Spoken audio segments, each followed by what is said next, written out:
The next big update for Fallout 76, called Locked and Loaded, is almost upon us and there is a lot of ground to cover. Let us not waste any time and dive right into all the new features and changes which you can expect once this update launches on April 27. Special Loadouts is one of the biggest new features incorporated within Locked and Loaded, and we could not be more excited to get it into your hands. It does exactly what you, the community, have been asking for, offering a way to modify and completely reset your character's special attributes. So, how does it work? Once your character reaches level 25, all you need to do is visit a punch card machine in-game, which will allow you to adjust your special, change your perk cards, and save your build into one of the 2 currently available loadout slots. The punch card machines then allow you to swap between your loadouts quickly and seamlessly, which you can also rename to easily tell them apart. These punch card machines will be located at train stations across Appalachia, but for even more ease of access, you will automatically learn the plan to build a punch card machine at your camp.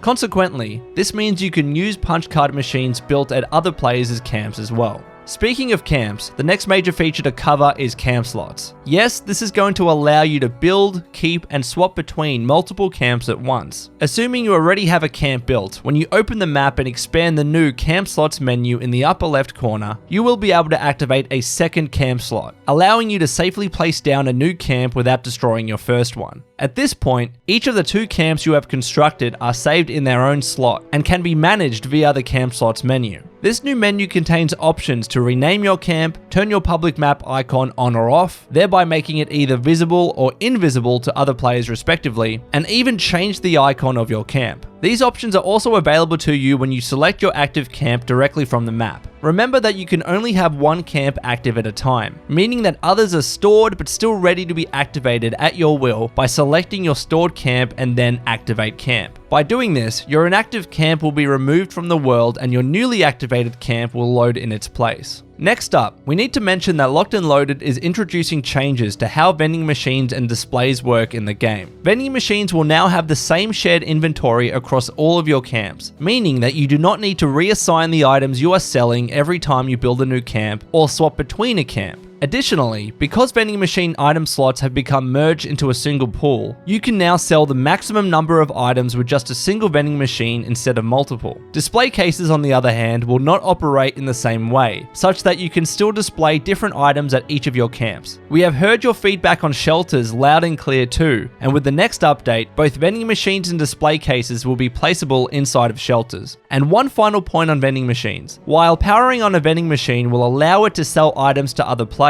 it no longer causes your camp to appear on the public map. As mentioned before, this functionality will now be controlled via the new public beacons feature, so be sure to turn on your public map icon in the new camp slots menu to attract other players to your camp. Daily ops are getting expanded in this update as well, with a new decryption mode that puts you on a mission to disable radio interceptors for the Brotherhood's Vernon Dodge. Specifically, you will be tasked with hunting down 3 enemy code carriers, holding the codes capable of disabling the interceptors. These enemies will need to be taken down as part of 3 enemy waves, with each becoming increasingly harder, culminating in the final showdown with the Daily Op boss and the last radio interceptor. The decryption mode will also feature a new default mutation called Savage Strike, which makes enemy attacks more deadly by causing them to ignore your armor resistances. So be on guard and utilize sneak if you need to. Daily ops in general are also getting new randomized mutations called Toxic Blood, where enemies leave behind poisonous hazards on death, Group Regeneration, where enemies emit an aura that heals other enemies in the area, and Swift Footed, where enemies have increased movement speed. Moreover, you will now encounter even more enemy types in all daily ops with the addition of Scorched, Mothman Cultists, and Mole Miners. And the locations of Vault 96, Watoga Raider Arena, and West Tech Research Center will be added to the pool of randomized locations as well.